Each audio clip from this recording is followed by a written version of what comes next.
NPS UPS के विरोध में अटेवा ने मनाया काला दिवस। बता दें कि आजमगढ़ में पुरानी पेंशन बहाली की मांग के लिए संघर्षरत संगठन अटेवा के प्रांतीय आह्वान पर 1 अप्रैल को पूरे जिले के विद्यालयों कार्यालयों में काला दिवस मनाया गया। अटेवा आजमगढ़ के जिला अध्यक्ष सुभाष चंद्र यादव ने बताया, आज ही के दिन 1 अप्रैल 2004 को पुरानी पेंशन व्यवस्था को समाप्त कर नई पेंशन व्यवस्था एनपीएस लागू की गई थी। एनपीएस के विरोध में अटेवा प्रतिवर्ष 1 अप्रैल को काला दिवस मनाता है। इस वर्ष 1 अप्रैल को ही भारत सरकार के द्वारा एनपीएस के बाद अब एक नई पेंशन योजना यूपीएस लाई गई है, जो एनपीएस से भी ज़्यादा खराब है। जिला महामंत्री रामजी वर्मा ने बताया, पूरे जिले के सभी शिक्षक, कर्मचारी, अधिकारी अपनी कार्यस्थलों पर दिन भर काली पट्टी बांधकर विरोध किए तथा शाम को प्रधानमंत्री को संबोधित ज्ञापन जिला प्रशासन को सौंपा है। ग्रामीण सफाई कर्मचारी संघ के जिला अध्यक्ष शिपी यादव ने बताया, पुरानी पेंशन बहाली होने तक संघर्ष करने का संकल्प लिया गया है। माध्यमिक शिक्षक संघ के मंडल अध्यक्ष राजा राम गौतम ने बताया, अगर सरकार पुरानी पेंशन बहाल नहीं करती तो 1 मई मजदूर दिवस के दिन अटेवा के प्रदेश अध्यक्ष विजय बंधु के नेतृत्व में देश की राजधानी नई दिल्ली के जंतर मंतर पर धरना दिया जाएगा। आज हम लोग उत्तर प्रदेश के अटेवा के अध्यक्ष, प्रदेश अध्यक्ष एवं एनएमओपीएस के राष्ट्रीय अध्यक्ष एवं उस टीम के नेतृत्व के अनुसार, मार्गदर्शन के अनुसार पूरे देश में एनपीएस और ओपीएस के खिलाफ काला दिवस पूरे देश में मनाया जा रहा है। उसी के क्रम में जनपद आजमगढ़ में सभी विभागों के शिक्षकों, कर्मचारियों, अधिकारियों द्वारा एनपीएस और यूपीएस के खिलाफ काला दिवस मनाया गया।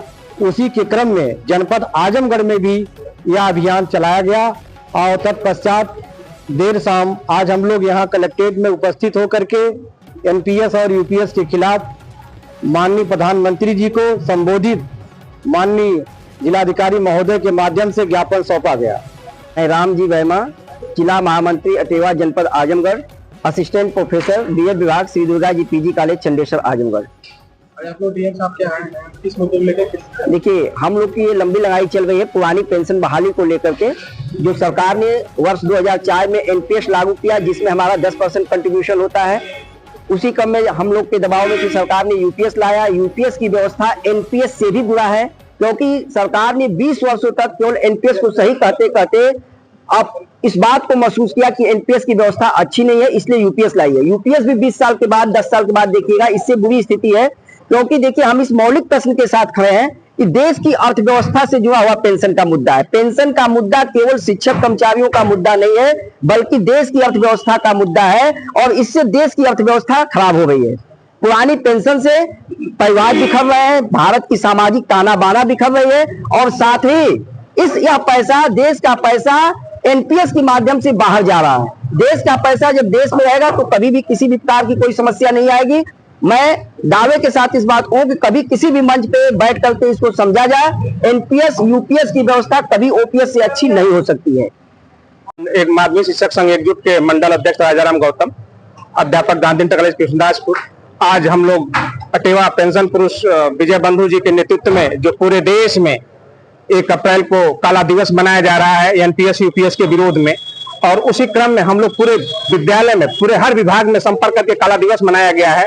और जिस तरह की समय दी गई थी 4 बजे की डीएम साहब को ज्ञापन देने के लिए, तो हम लोग उसके विरोध में डीएम साहब को ज्ञापन देने आए हैं और वो ज्ञापन दिया गया है।